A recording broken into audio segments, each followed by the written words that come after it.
నాగర్ కర్నూలు జిల్లా కల్వకుర్తి పట్టణంలోని వైఆర్ఆర్ కాంప్లెక్స్ నందు బీసీ బిల్లుల సౌకర్యం కోసం తెలంగాణ జాగృతి అధ్యక్షురాలు కల్వకుర్ల కవిత చేపట్టబోయే 72 గంటల నిరాహార దీక్షకు మద్దతుగా నాగర్ కర్నూలు జిల్లా తెలంగాణ జాగృతి యునైటెడ్ పులే ఫ్రంట్ యూపీఎఫ్ జిల్లా సమన్వయకర్త మద్దతు ప్రకటిస్తున్నామని మీడియా సమావేశం ఏర్పాటు చేసి తెలియజేశారు. నాగర్ కర్నూలు జిల్లాలోని కల్వకుర్తి, కొల్లాపూర్, అచ్చంపేట నియోజకవర్గంలోని మేధావులు, కవులు, బీసీ సంఘాలను కలుపుకొని పెద్ద ఎత్తున తెలంగాణ రాష్ట్రంలో బీసీలకు విద్య, ఉద్యోగం, రాజకీయంలో 42% రిజర్వేషన్లు సాధించే వరకు పోరాటంలో మద్దతుగా ఉంటాము అని ఈ సందర్భంగా తెలియజేయడం జరిగింది. రిజర్వేషన్లు సాధించాలనే ఉద్దేశంతోనే ఇందిరా పార్క్ దగ్గర తెలంగాణ జాగృతి ఆధ్వర్యంలో కల్వకుంట్ల కవితక్క గారు ఏదైతే 72 గంటల పాటు నిరాహార దీక్షకు పూనుకున్నారో మరి ఈ నిరాహార దీక్షకు తెలంగాణ జాగృతి జిల్లా జాగృతి మొత్తం కూడా మద్దతు తెలియజేస్తూ అదేవిధంగా తెలంగాణ జాగృతితో పాటు నాగర్ కర్నూలు జిల్లాలోని 4 నియోజకవర్గాల బీసీ సంఘాలను కూడా మద్దతు కూడగట్టుకొని ఇందిరా పార్క్ దగ్గర జరగబోయేటువంటి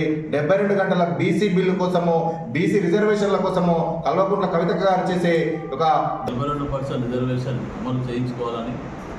కేంద్ర ప్రభుత్వం కానీ రాష్ట్ర ప్రభుత్వం కానీ వారు బీసీ బిల్లును అమలు చేయకుండా వాళ్ళు బీజేపీ గవర్నమెంట్ ఇక్కడ రాష్ట్రంలో మరి ఆర్డినెన్స్ ద్వారా బీసీ బిల్లు ఇస్తాము, దాని ద్వారానే ఎన్నికలకు పోతామని చెప్పి రాష్ట్ర ప్రభుత్వం కూడా ఆర్డినెన్స్ తీసుకొచ్చి అది కూడా అమలు చేయలేని పరిస్థితిలో మరి కవితమ్మ గారు ఈరోజు 72 గంటలు హైదరాబాద్లో ఇందిరా పార్కులో 72 గంటలు కంటిన్యూగా 4-5 కవితక్క గారు ఏదైతే బీసీలకు 42% స్థానిక సంస్థలలో మేము చట్ట ప్రకారంగా రిజర్వేషన్ ఇచ్చి ఎలక్షన్ పోతామని ఏదైతే మాట చెప్పారో ఆ మాటకు వ్యతిరేకంగా 20 నెలలు గడుస్తూ ఉన్న ఈరోజు స్టేట్లో